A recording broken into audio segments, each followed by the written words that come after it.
اسی طریقے سے جو بالغ اولاد ہے تو بالغ اولاد کا صدقۃ الفطر اگر وہ کماتی ہے یا اس کے پاس اتنا پیسہ ہے کہ وہ نصاب کی مقدار کو پہنچ رہا ہے، وہ صاحب نصاب ہے، تو اس کے اوپر خود واجب ہے، اور اگر باپ نکالنا چاہے تو نکال سکتا ہے، ادا ہو جائے گا۔ لیکن اگر بالغ اولاد نصاب کی مالک نہیں ہے تو اس کا صدقۃ الفطر نہ تو اس پر واجب ہے نہ اس کے باپ پر واجب ہے۔ ہاں پھر بھی اگر باپ نکالنا چاہے تو نکال سکتا ہے۔ صدقۃ الفطر کی مقدار کتنی ہے؟ 2.25 کلو گیہوں۔ 2.25 کلو گیہوں کی قیمت آج کے ریٹ کے حساب سے 20 روپے کلو گیہوں کا ہے، تو اس حساب سے آپ دیکھیں تو بہت مختصر پڑتا ہے، لیکن اعلان 60 روپے کا کیا گیا ہے تاکہ کچھ بڑھا کر کے ہی ہم اپنے پیسے کو نکالنے والے بنیں۔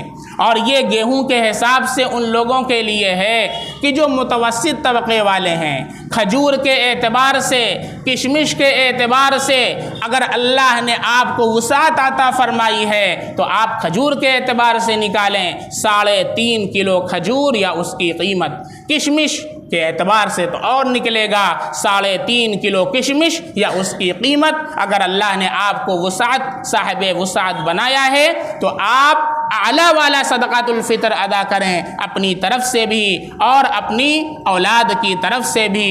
اللہ رب العزت ہمیں اپنی زکوٰۃ اور صدقۃ الفطر نکالنے کی توفیق عطا فرمائے، اور اللہ رب العزت ہمیں رمضان کے جو ایام رہ گئے ہیں اللہ ہمیں ان کی قدر دانی کی توفیق عطا فرمائے۔ بہت سے لوگ جن کی قرآن کریم جن کا تراویح میں مکمل ہو چکا ہے، انہوں نے تراویح ابھی سے چھوڑ دیا ہے۔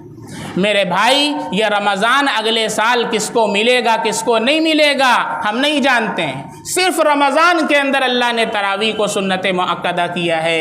آپ رمضان کے اندر تراویح کو نہ چھوڑیں، اگرچہ آپ نے 6 دن میں، 8 دن میں، 10 دن میں، جبکہ بہتر تو یہ ہے کہ پورے رمضان قرآن کریم کی تراویح ہو، لیکن کیا کہا جائے، اتنا افسوس مجھے ہوتا ہے، پتہ نہیں کیا ہو گیا اس معاشرے کو کہ وہی 10 دن، وہی 4 دن، وہی 6 دن، پھر بقیہ کیا کرتے ہیں؟ بھئی پورے رمضان آپ کیوں نہیں قرآن کریم کی تراویح سنتے؟ 1 پارہ، سوا پارہ، تقریباً وہی وقت لگتا ہے، 10-15 منٹ زیادہ لگتا ہے، لیکن اللہ جانے کیا ہو گیا اس معاشرے کو، سارے معاشرے کے اکثر مساجد کے اندر میں نے خبر لی ہے، بس 10 دن، کسی میں 12 دن، کسی میں 14 دن، پھر اس کے بعد کیا کرنا ہے؟ اس کے بعد نوجوانوں کو تراویح چھوڑ کر کے اپنے گھر چلے جانا ہے۔ نہیں بھائی نہیں، اگر آپ نے پڑھ بھی لیا ہے پھر بھی سورہ تراویح آپ پڑھیں۔ پورے رمضان ہم کو تراویح پڑھنا ہے، چاند دیکھ کر کے تراویح شروع ہوتی ہے اور چاند دیکھ کر کے ختم ہوتی ہے۔ اس لیے اللہ رب العزت ہمیں جو رمضان کے ایام باقی رہ گئے ہیں، اللہ ان کی ہمیں قدر کرنے کی توفیق عطا فرمائے، تراویح کی نماز پڑھنے کی توفیق عطا فرمائے۔ اللہ تعالیٰ جو پورے مہینہ رمضان کا روزہ رکھتا ہے اور تراویح کی نماز پڑھتا ہے، اللہ اس کے اگلے پچھلے ساری گناہوں کو معاف فرما دیتے ہیں۔ من صام رمضان ایمانا واحتسابا ومن قام رمضان ایمانا واحتسابا غفر له ما تقدم من ذنبه وما تأخر۔ کیا آپ نہیں چاہتے ہیں کہ اللہ ہماری مغفرت کر دے؟ پھر کیوں تراویح کو چھوڑتے ہو؟ پھر کیوں روزے کو چھوڑتے ہو؟ اللہ رب العزت آج سے نیت کرو، جتنے لوگوں نے ابھی روزہ چھوڑا ہے جان بوجھ کر کے، اللہ نے صحت سے نوازا ہے، بہت سے رکشہ چلانے والے، کام کرنے والے ہیں، کام کم کر دو اپنا، لیکن اللہ کے واسطے روزہ نہ چھوڑو۔ اللہ تمہاری روزی میں اتنی برکت عطا فرمائیں گے جتنا پورے دن کام کر کے تم نہیں کما سکتے ہو۔ اللہ رب العزت نے اس کا وعدہ کیا ہے، یزاد فیہ رزق المؤمن، اللہ کا مومن کا رزق اس مہینے میں بڑھا دیا جاتا ہے۔ اس لیے میرے بھائی، نہ روزہ چھوڑنا ہے، نہ تراویح کی نماز چھوڑنا ہے، اور نہ عید والے دن سے نماز کو ٹاٹا بائے بائے کہنا ہے، اور نہ عید والے دن جا کر کے واپسی میں جو پوسٹر لگا ہوا ہے بڑا بڑا، اس کے بعد سینما ہال میں گھس کر کے اپنی ساری نیکیوں کو ضائع کرنا ہے۔ انشاءاللہ نہیں کرو گے نا؟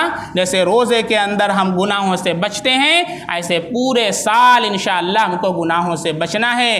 نیت کریں انشاءاللہ ہم اب کبھی بھی نماز نہیں چھوڑیں گے، کبھی بھی گناہ نہیں کریں گے، اپنے اللہ کو ناراض نہیں کریں گے۔ اللہ تعالی ہم سب کے روزوں تراویح کو قبول فرمائے۔ وآخر دعوانا الحمد للہ رب العالمین۔